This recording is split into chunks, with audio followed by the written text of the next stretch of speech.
Hi friends, स्वागत है आपका हमारे चैनल पर, जहां पर आपको मिलती है प्रतिदिन 80 शब्द के हिसाब से एक हिंदी डिक्टेशन। आप मेरे चैनल को लाइक करें, सब्सक्राइब करें और शेयर करें। तो चलो ज़्यादा समय नहीं लेते हुए शुरू करते हैं। 80 शब्द प्रति मिनट के हिसाब से शुरू होगी 5 सेकंड बाद।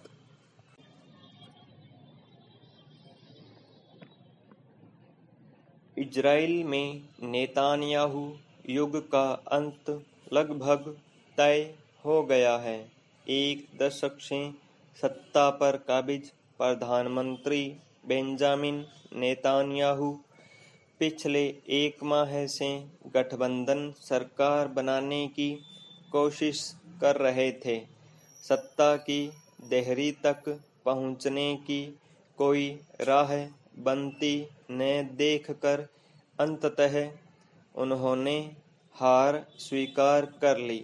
नेतान्याहू के सत्ता संघर्ष से हटने के बाद उनके प्रतिद्वंद्वी व पूर्व सेना प्रमुख बेनी गैंट्स के लिए सरकार बनाने का रास्ता साफ हो गया है।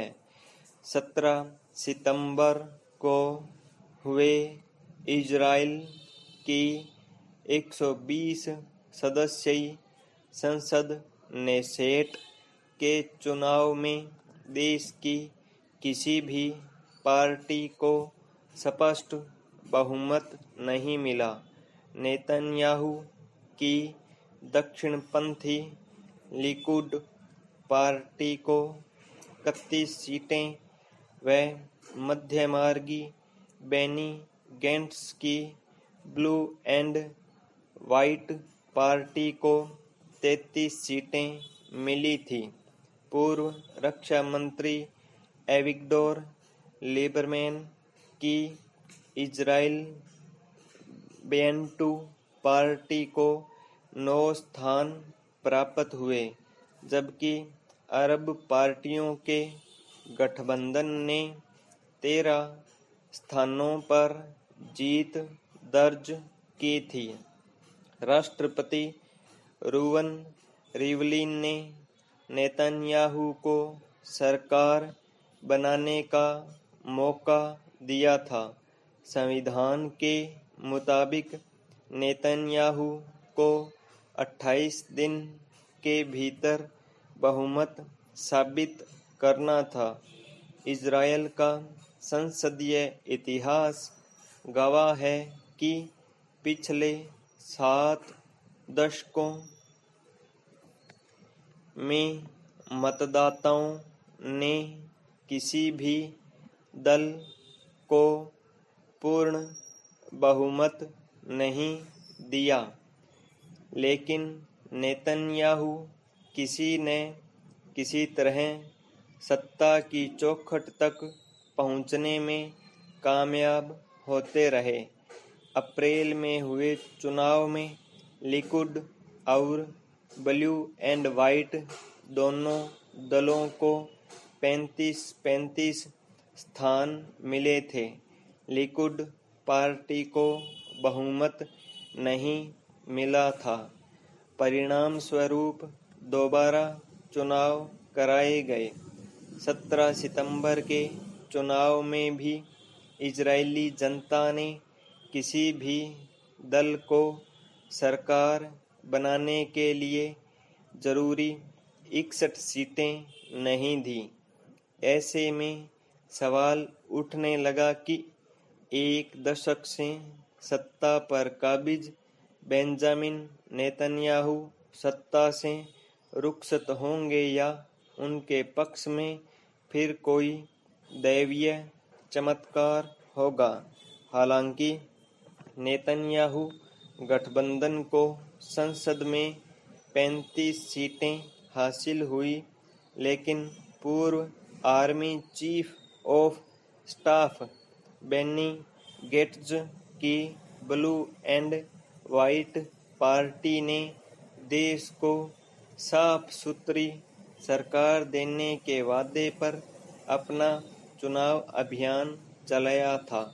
वे 57 सीटों के गठबंधन का दावा कर रहे हैं, वह भी एविगडोर लिबरमैन की इजराइल बैंटू पार्टी के सहयोग पर निर्भर है, जिसके पास कुल 9 सीटें हैं।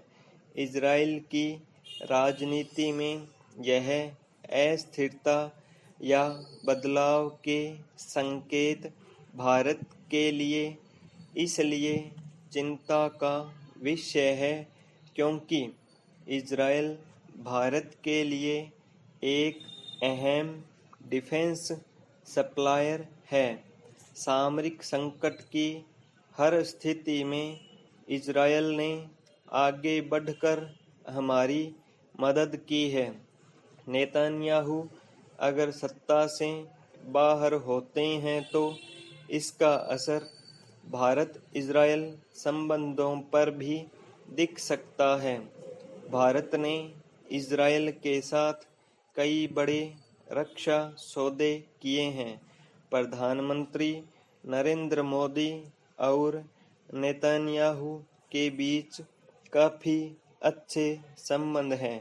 ये संबंध तब और अधिक मजबूत हुए जब जुलाई 2017 में प्रधानमंत्री मोदी इजराइल गए थे।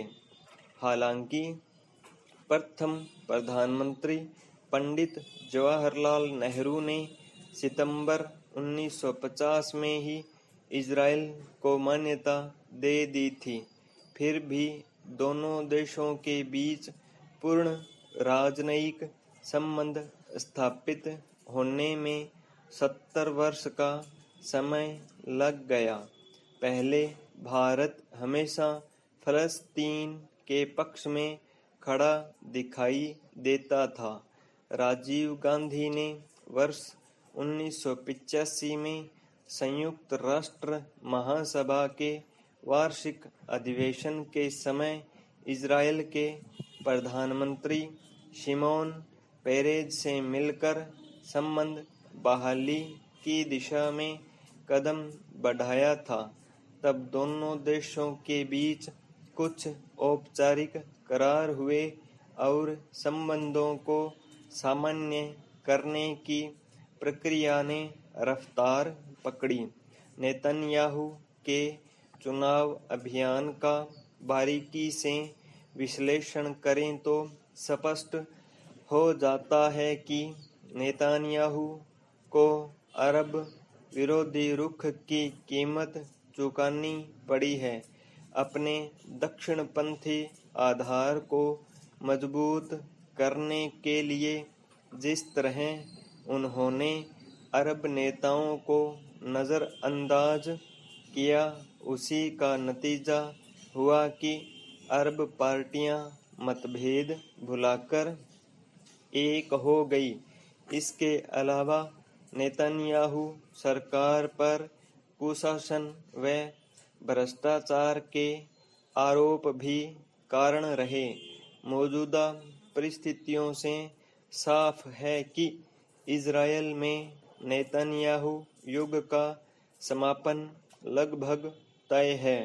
गेट्ज यदि सरकार बना भी लेते हैं तो भी इजरायल में राजनीतिक स्थिरता की गारंटी बहुत कम होगी। ऐसे में भारत को वहां होने वाले नेतृत्व परिवर्तन पर नजर रखनी होगी, तभी भारत इजरायल में अपने हितों को सुरक्षित रख सकेगा।